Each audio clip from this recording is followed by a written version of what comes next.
Sizlərə DİM-in tərtib etdiyi sınaqlardan belə bir sürət bölməsinə aid sualın izahını verəcəm. Deməli, bizə deyir ki, reaksiya var. Hər ikisi eyni reaksiyadır və eyni reaksiya altda da qeyd edilib. Onu biz də bura qeyd edək.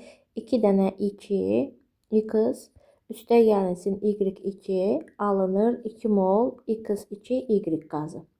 Bizə deyir ki, ayrı-ayrı reaksiyalar verilib gördüyünüz üzrə. Birinci reaksiya, ikinci reaksiya. Burada x ilə y-in hər reaksiya üçün qatılıqları və hər reaksiyanın sürəti və bizdən isə soruşduğu K1-in K1 bölünsün K2-ni istəyir. Deməli, biz burada nə etməliyik ilk öncə? K-nın və V-nin olduğu bizim kinetik tənliyimiz olmalıdır. Kinetik tənlik V bərabərdir. K vurulsun Cx-in x2-nin kvadratı. Çünki mol olduğuna görə əmsalı qüvvətə yazılır. Vurulsun y2. Y-in qarşısında əmsal olmadığına görə olduğu kimi yazılır.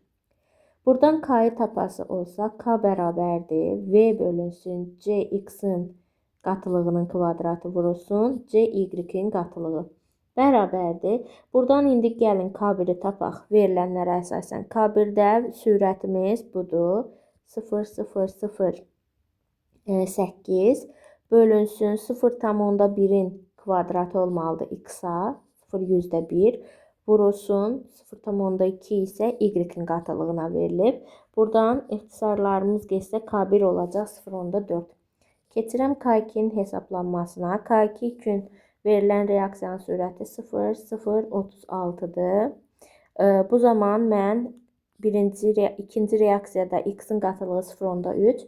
Burada düsturda kvadratı olduğuna görə 0,3-ün kvadratı 0,9 vurulsun 0,2 y-in qatılığı. Bunlar da ixtisar getdikdə alırıq 0,2. Bizdən isə istədiyi K1 bölü K2-dir. K1-ə tapmışıq 0,4. K2-yə tapmışıq 0,2 və nisbət 2-yə bərabərdir. Açıq tipli suallardandır.